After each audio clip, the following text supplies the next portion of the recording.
Bismillahirrahmanirrahim. Assalamualaikum warahmatullahi wabarakatuh. Waalaikumsalam warahmatullahi wabarakatuh. Alhamdulillahirabbil alamin wassalatu wassalamu ala asyrofil anbiya'i wal mursalin wa ala alihi wa sahbihi ajmain, amma ba'du.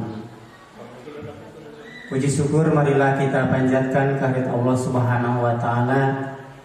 Salawat dan salam semoga senantiasa tercurah kepada junjungan kita Nabi besar Muhammad sallallahu alaihi wasallam.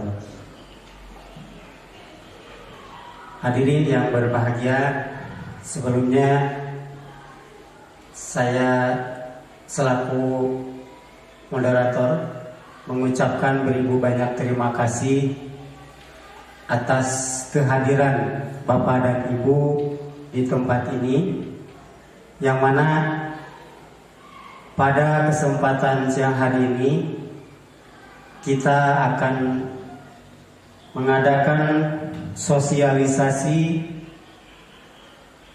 menyebarkan dan menerapkan budaya positif di sekolah kita.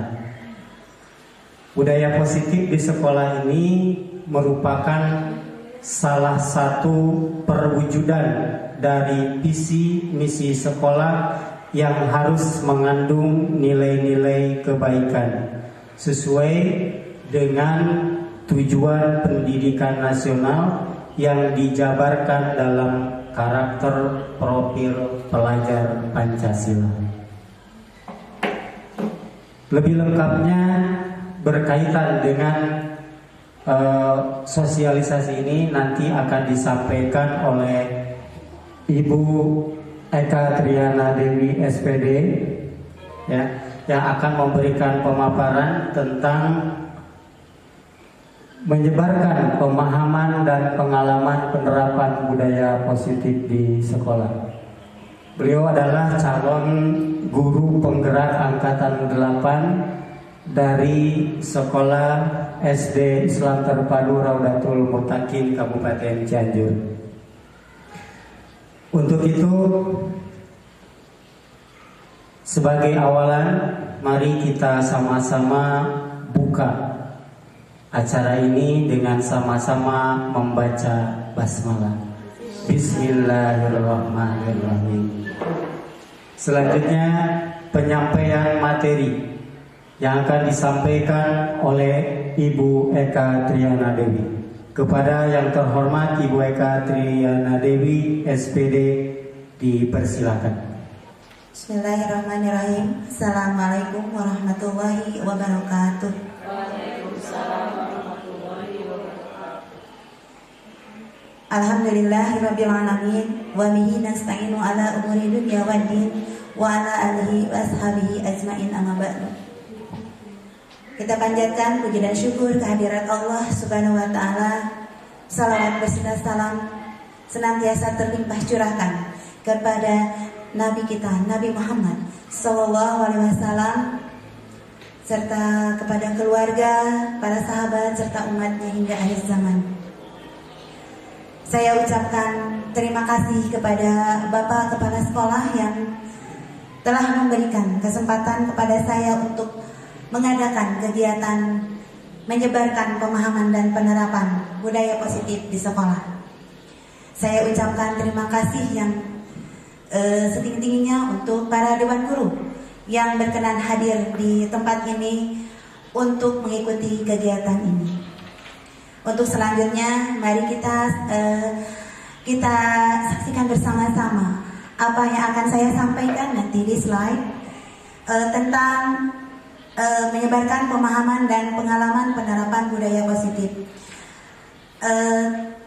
Hal ini saya jalankan karena saya sedang memenuhi tugas aksi nyata modul 1.4 tentang budaya positif. Di sini saya tadi sudah disebutkan oleh Bapak moderator bahwa saya adalah calon guru penggerak angkatan 8 dari Kabupaten Cianjur.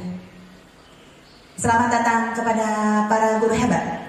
Mari belajar bersama, berkolaborasi, saling mendukung demi wujudkan disiplin positif di sekolah kita tercinta ini. Inilah profil kita bersama para Bapak Ibu. Kemudian Yang pertama yang akan saya sampaikan adalah konsep utama modul budaya positif. Yang pertama adalah perubahan paradigma belajar, kemudian disiplin positif, kebutuhan dasar manusia, kemudian motivasi perilaku manusia, posisi kontrol restitusi, keyakinan kelas, dan segitiga restitusi. Baik, slide selanjutnya. Yang pertama kita akan membahas tentang pembelajaran dengan paradigma baru. Di sini ada logonya ya.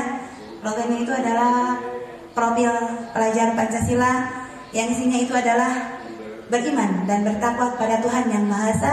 Kemudian ada gotong royong, kemudian berakhlak mulia, mandiri, dan kreatif bernalar kritis. Tentunya ini kita sudah perlahan-lahan mulai menerapkan di kurikulum baru ini, yaitu kurikulum Merdeka. Kemudian pembelajaran dengan paradigma akan dirancang berdasarkan prinsip pembelajaran yang berdiferensiasi sehingga setiap siswa belajar sesuai dengan kebutuhan dari tahap perkembangannya untuk mewujudkan profil pelajar Pancasila. Yang berikutnya adalah tentang disiplin positif. Disiplin dalam bahasa Latin adalah disiplin, yang artinya belajar. Maknanya bisa berkonotasi dengan disiplin dari murid-murid menurut Socrates dan Plato. Disiplin diri membuat orang menggali potensinya menuju sebuah tujuan apa yang dia hargai. Namun dalam budaya kita, makna kata disiplin telah berubah menjadi sesuatu yang dilakukan seseorang pada orang lain untuk mendapatkan kepatuhan. Kemudian kecenderungan umum adalah menghubungkan kata disiplin dengan ketidaknyamanan, bukan dengan apa yang kita hargai atau pencapaian suatu tujuan mulia. Merupakan kemampuan memerintah diri sendiri dalam mengontrol dan menguasai diri untuk memilih tindakan yang mengacu pada nilai-nilai yang kita hargai dengan penuh tanggung jawab tanpa terperintah orang lain. Nilai-nilai yang kita hargai adalah nilai kebijakan atau sifat positif. Sifat positif manusia yang merupakan tujuan mulia yang ingin dicapai setiap individu, yaitu nilai-nilai dalam profil pelajar Pancasila. Nah, ini adalah 5 kebutuhan dasar manusia. Yang pertama adalah manusia itu bertahan hidup. Bertahan hidup dalam bahasa Inggris adalah survival.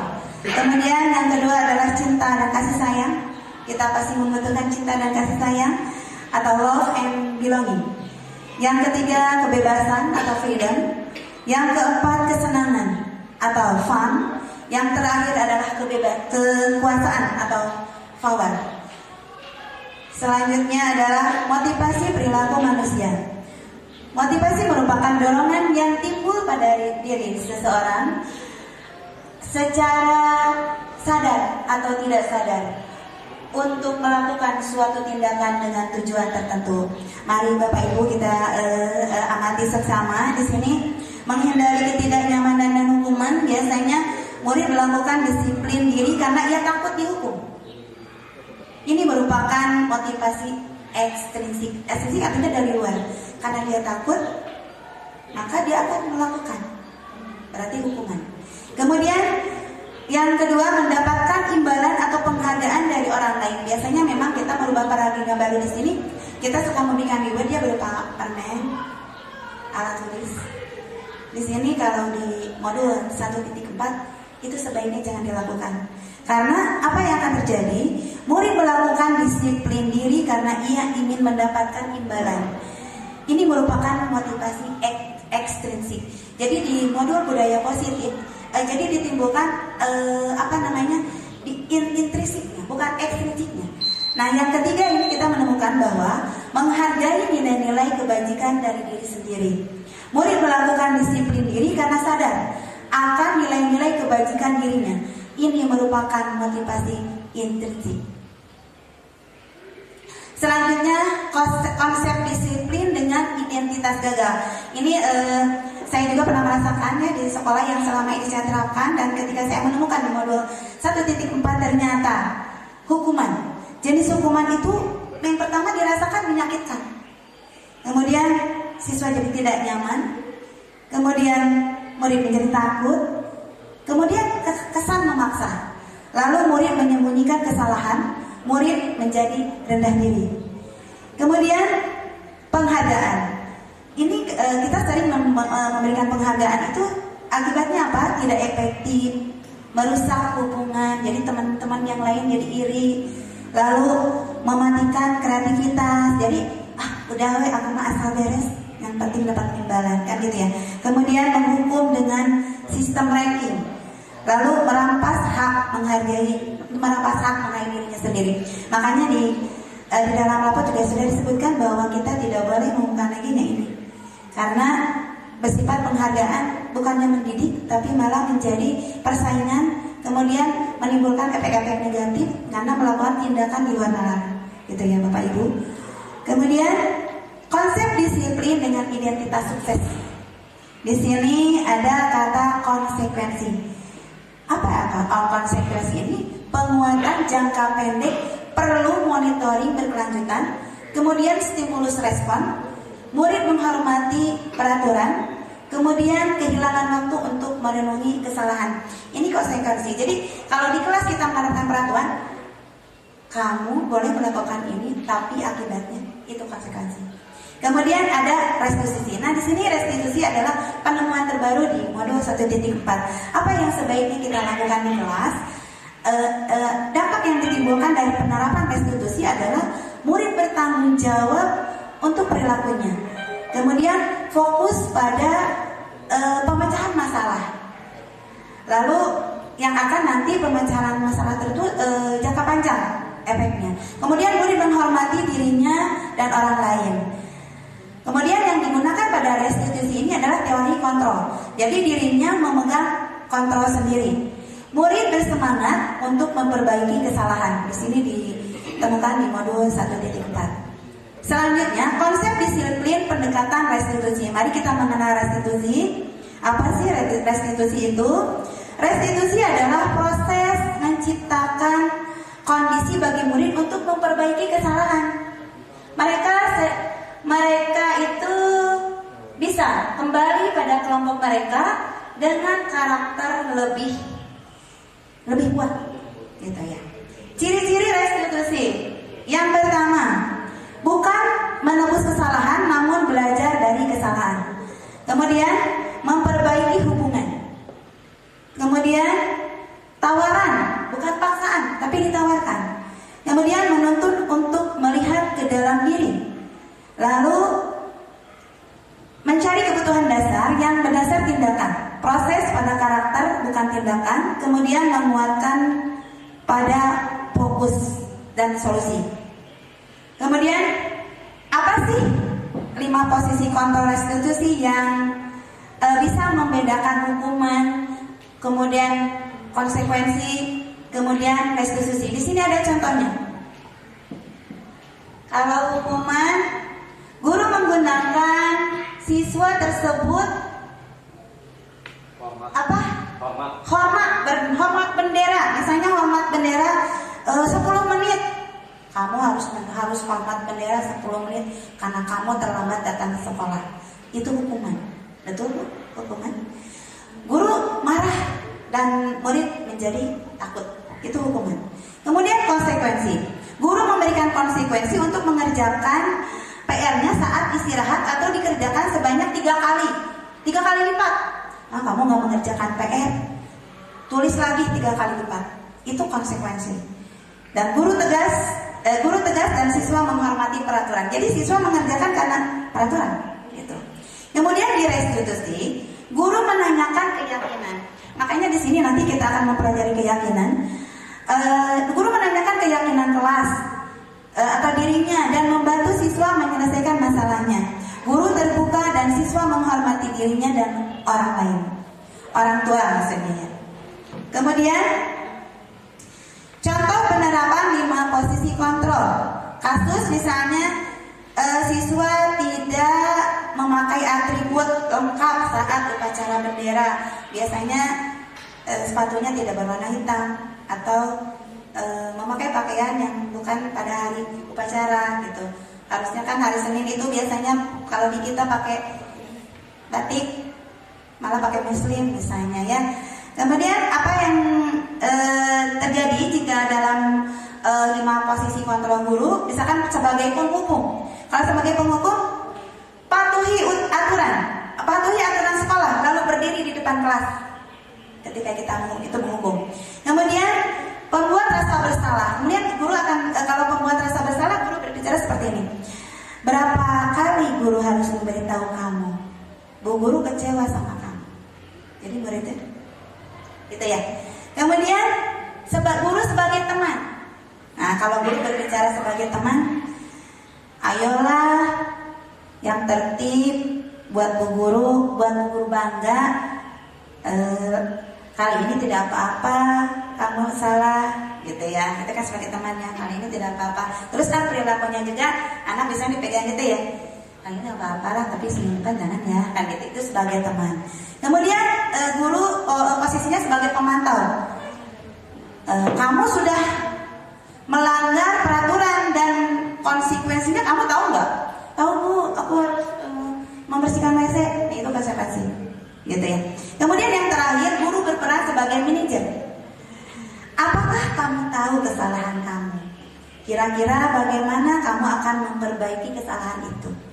Jadi kita bertanya dulu, sini nak, kamu tahu nggak kesalahan kamu ini? Tahu? Ini bajunya beda sama yang lain, gitu ya. Terus apa yang sebaiknya kamu lakukan? Nah, posisi guru sebagai manajer, dia akan menemukan solusi sendiri. Ya bu, lain kali saya tidak akan mengulang. Bukan kita yang ngomong, tapi dia. Gitu, maksudnya manajer di sini. Kita memandu dia, bertanya salahnya apa, solusinya apa. Bukan kita yang menjawab, tapi dia sendiri. Selanjutnya, nah ini baru keyakinan kelas. Berarti gini Bapak Ibu guru, bahwa di kelas kita perlu menerapkan keyakinan kelas. Jadi kita rubah ya paradigma kita. Biasanya kalau di kelas kan peraturan kelas 4. 1. Tidak membuang sampah gitu ya, biasanya gitu ya. Nah di sini kita rubah paradigma kita karena materi yang saya dapatkan di calon guru penggerak ini, di dalam keyakinan kelas kita tidak boleh ada kalimat tidak, jangan, tidak boleh. Jadi kalau misalkan keyakinan kelas itu kalimatnya kita ganti membuang sampah pada tempatnya. Kemudian kalau misalnya ini, kalau kita tidak mencoret-coret meja, jangan pakai tidak. Jagalah meja dan kursimu dari tulisan. Boleh, gitu. Kemudian, mengapa keyakinan kelas? Mengapa tidak peraturan kelas saja? Nah, di sini mengapa kita memiliki peraturan-peraturan tentang penggunaan kelas pada saat mengendarai kendaraan roda 2? Kenapa sih kalau pakai motor harus pakai helm? Jawab sendiri kan? Bukan kita yang ngomong, nanti pakai helm ya biar selamat, enggak kan? Berarti jawab sendiri, kenapa sih kalau pakai kendaraan motor harus pakai helm biar selamat, gitu ya? Jawab sendiri. Kemudian mengapa kita memiliki peraturan tentang penggunaan masker dan mencuci tangan? Kamu kenapa harus cuci tangan? Kan gitu ya? Nah itu dia peran guru kita ganti sekarang sebagai manajer. Jadi menjawab sendiri. Jadi kita nggak gini. Kita harus mencuci tangan biar bersih dari kuman gitu. Enggak, dia jawab sendiri. Gitu. Kemudian mari kita lanjutkan. Kegiatan membuat keyakinan kelas di kelas 4. Kemarin sudah ya, guru bersama siswa membuat keyakinan kelas. Jadi saya tanya, kelas kita supaya tertib, kalian maunya apa? Jadi anak jujur bu, tidak mencontek bu, tolong tulis di depan. Tulis di depan sendiri gitu. Tulis bu, saya tulis kasus penyebutan cuma. Berarti tidak mengolok. Lalu ibu, jangan coret-coret boleh. Jadi anak bebas. Peran guru memperbaiki kalimat yang ada di depan. Biasanya anak tidak mengolok-olok. Berarti gunakanlah bahasa yang sopan dan santun. Gitu. Kita yang memperbaiki tulisannya ya Bapak Ibu. Kemudian bagaimana pembentukan keyakinan kelas? Kenapa sih? Jadi lebih abstrak dari peraturan. Jadi kalau keyakinan kelas bersumbernya dari anak-anak kita sendiri. Jadi ketika mereka melanggar, Ya, suatu hari mencontek misalnya. Kita ajak teman. Nanti kita penjelasannya di tanggapan ya Bapak Ibu, saya sampaikan dulu materinya. Kemudian berupa pernyataan universal, dibuat dalam bentuk positif, sedikit agar mudah diingat. Jadi sedikit aja tapi mudah diingat, sesuai dengan kelas dan sekolah agar mudah diterapkan. Semua warga atau sekolah dilibatkan saat membuat keyakinan. Berarti saat membuat keyakinan, sekolah boleh kita berkumpul ya membuat keyakinan kelas, biar satu sekolah sama boleh Bu.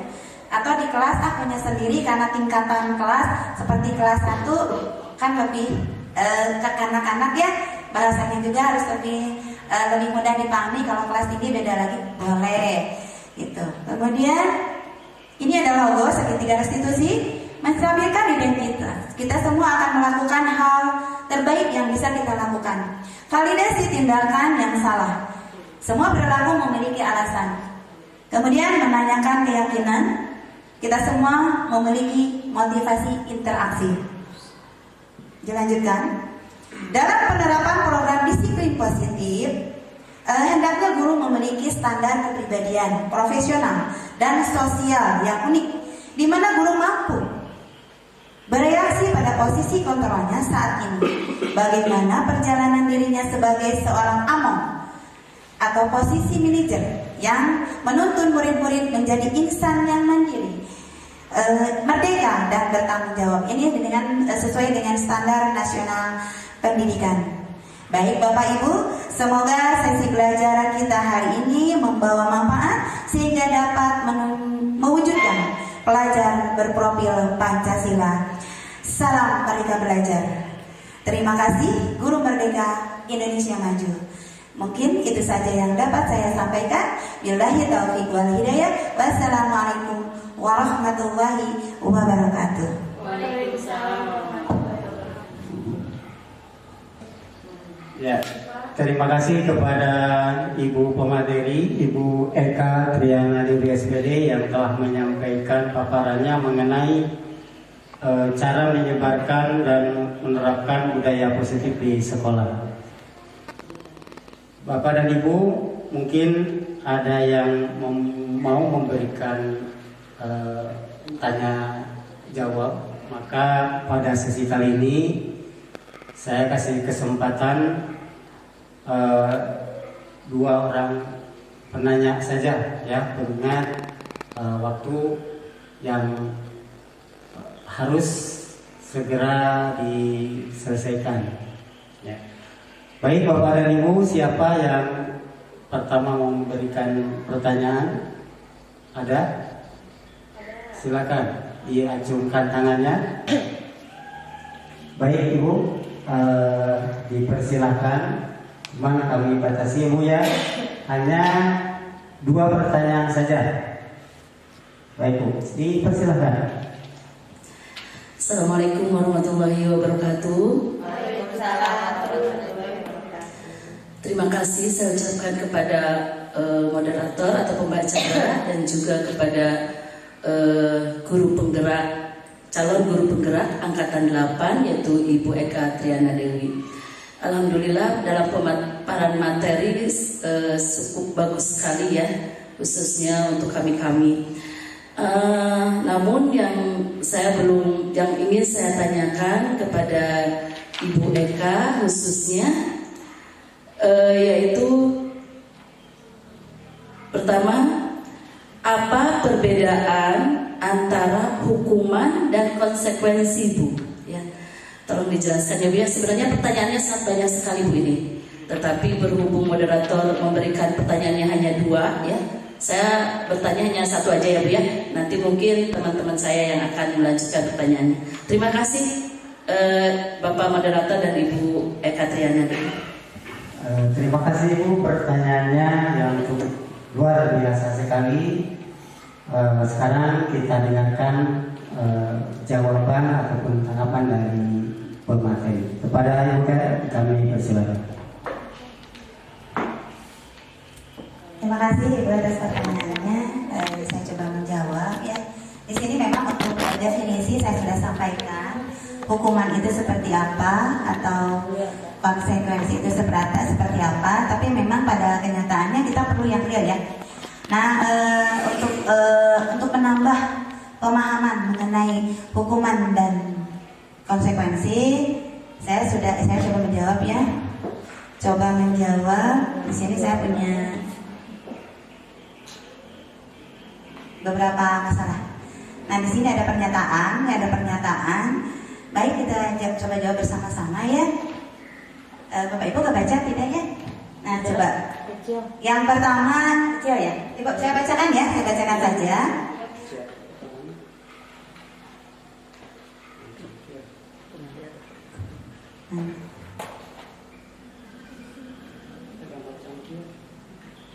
Iya.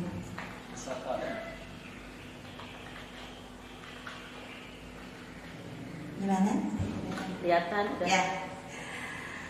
Pernyataan pertama, ini termasuk hukuman atau konsekuensi ya.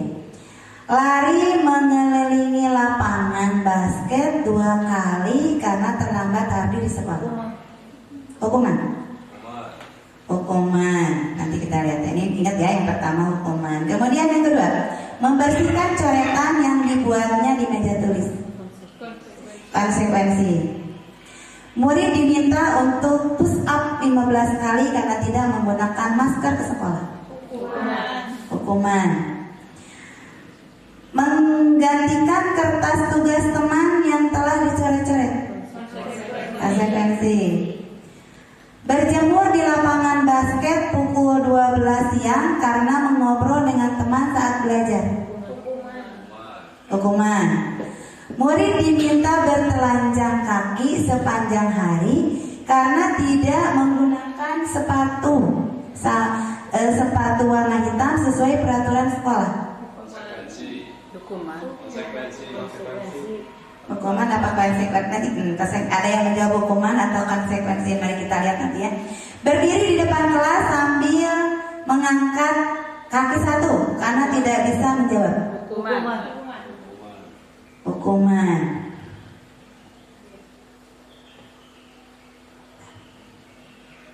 Mari kita lihat jawabannya ya, Bapak Ibu.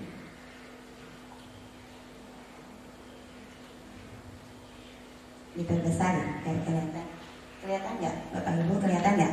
Ya, kelihatan. Lari mengelilingi lapangan basket itu hukuman. Betul. Membersihkan coretan yang dibuatnya di meja tulis. Konsekuensi, betul. Murid diminta untuk push up 15 kali karena tidak menggunakan masker sekolah. Hukuman. Menggantikan kertas tugas teman yang telah dicoret-coret. Konsekuensi. Berjemur di lapangan basket pukul 12 siang. Hukuman. Murid diminta bertelanjang kaki sepanjang hari.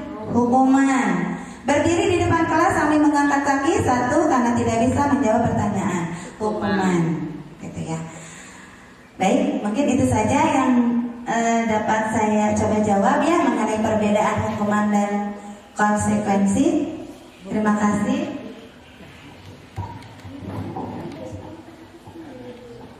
Ya, terima kasih. Mungkin ada lagi penanya lagi. Dipersilakan Bapak yang pakai baju biru. Ya, siapa? Ya, Bapak nama nanti boleh disebutkan namanya Bapak ya. Ya, terima kasih. Assalamualaikum warahmatullahi wabarakatuh. Waalaikumsalam. Perkenalkan nama saya Deden Zapatul Wayar. Terima kasih Bapak moderator dan terima kasih narasumber yang telah memaparkan tentang materi yang tadi sangat memuaskan. Tadi ada di dalam slide tentang pernyataan posisi kontrol guru di sekolah. Nah, tadi ada lima posisi kontrol guru. Yang saya ingin tanyakan itu apa contoh kalimat yang menyatakan 5 posisi kontrol guru itu? Mungkin itu aja. Terima kasih. Wassalamualaikum warahmatullahi wabarakatuh. Waalaikumsalam warahmatullahi wabarakatuh. Baik Bapak, terima kasih atas pertanyaannya mengenai apa sih yang bisa menyatakan atau pernyataan atau kalimat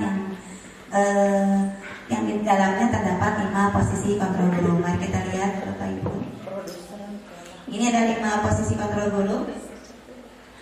kurang jelas ya. Di sini posisi kontrol itu adalah penghukum, kemudian pembuat merasa bersalah, kemudian sebagai teman, kemudian sebagai pemantau, yang terakhir adalah sebagai manajer. Tapi supaya lebih jelasnya, di sini saya punya ini ya, di sini nih. Di sini ada pertanyaan misalnya. Jadi kalau yang menggunakan pembuat orang merasa bersalah itu seperti ini. Saya kecewa sekali dengan kamu karena kamu telah melakukan ini, itu kesalahan yang disebutkan. Jadi kalimat awalnya saya kecewa gitu. Jadi ketika saya menyebutkan kecewa, orang yang kita tanya itu pasti langsung iya salah gitu ya. Kemudian kalau untuk posisi penghukum bagi guru, biasanya kalimatnya seperti ini. Kamu itu tidak pernah benar melakukannya. Berarti kalau tidak pernah benar, dia selalu salah dihukum. Kemudian posisi kontrol sebagai teman. Ayolah, lakukan demi ibu bapak, buat ibu bangga, bisa nggak? Kan itu sebagai teman. Kemudian sebagai pemantau, posisi guru sebagai pemantau. Apakah kamu mau mendapatkan stiker bintang hari ini? Ya bu, aku mau. Berarti kan bukan dari keinginan, tapi dari keinginan guru, gitu ya. Kemudian sebagai manajer, bagaimana kamu bisa menyelesaikan masalah ini ketika anak atau murid melakukan kesalahan? Kita menanya bagaimana kamu bisa menyelesaikan masalah kamu. Nanti dia akan menjawab sendiri apa yang dia akan lakukan. Jadi intinya kalau sebagai manajer, dia melakukan kesalahan dan mengganti kesalahannya sesuai dengan kemampuan dia.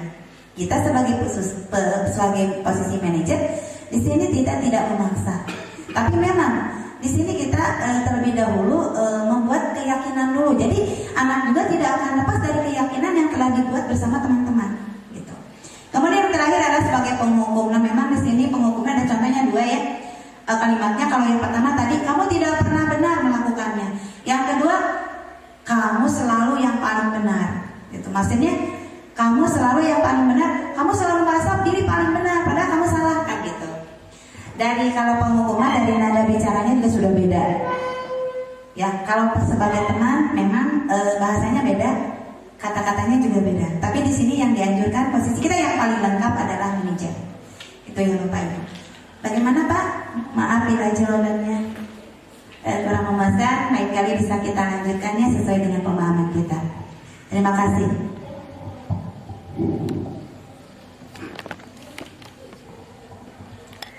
Baik, Bapak dan Ibu, berhubung tadi saya sudah batasi penanya cuma 2 saja, maka kegiatan sosialisasi penyebaran dan penerapan budaya positif di sekolah pada kesempatan siang hari ini diakhiri saja. Terima kasih atas segala perhatian dan khususnya kepada Ibu pemateri untuk yang telah memberikan ilmu kepada kita yang berkaitan dengan hal baru di kurikulum Merdeka ini, yaitu yang berkaitan dengan penerapan budaya positif di sekolah.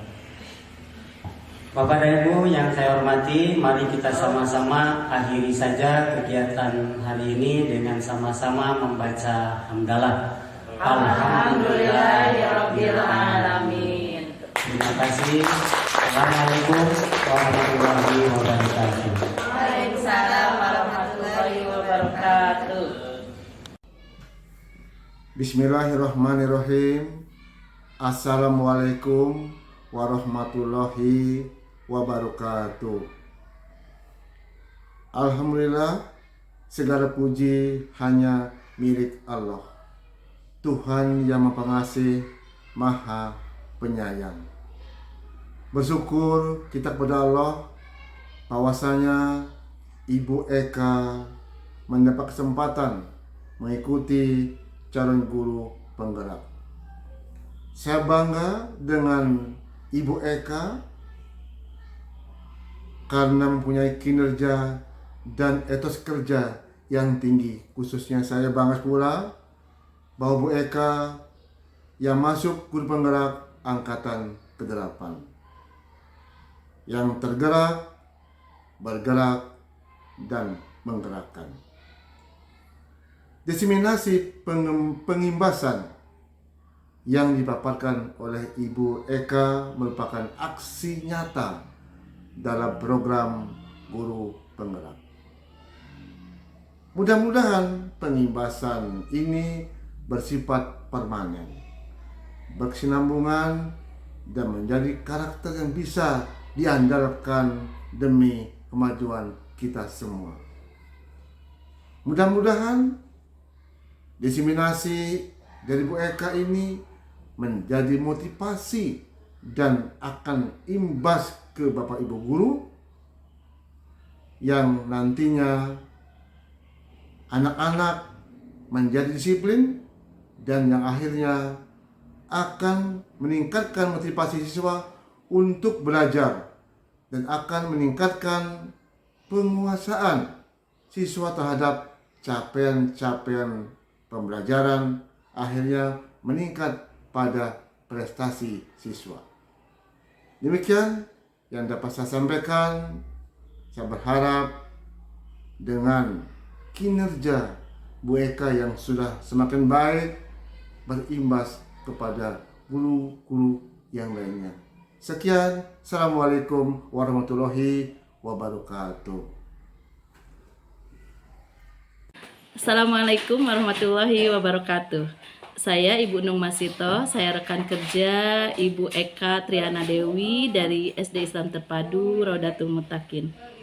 Menurut saya, dari apa yang sudah Bu Eka paparkan tentang diseminasi budaya positif itu merupakan hal bagus untuk diterapkan di sekolah ini, terutama mengenai disiplin positif untuk siswa, karena masih banyak siswa di sekolah ini yang mereka itu disiplin, tapi disiplinnya itu karena faktor ekstrinsik, bukan faktor intrinsik, bukan karena dari dalam dirinya.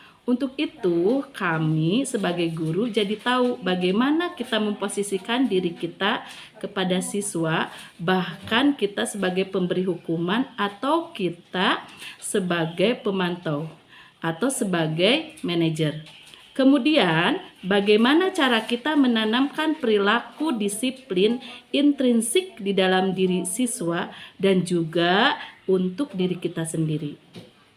Semoga dari adanya diseminasi ini bisa kita terapkan bersama-sama di lingkungan sekolah kita ini untuk membentuk siswa-siswi yang berkarakter sesuai dengan harapan kita. Saya kira hanya itu yang dapat saya sampaikan, dan apabila salah kata saya mohon maaf yang sebesar-besarnya. Wassalamualaikum warahmatullahi wabarakatuh.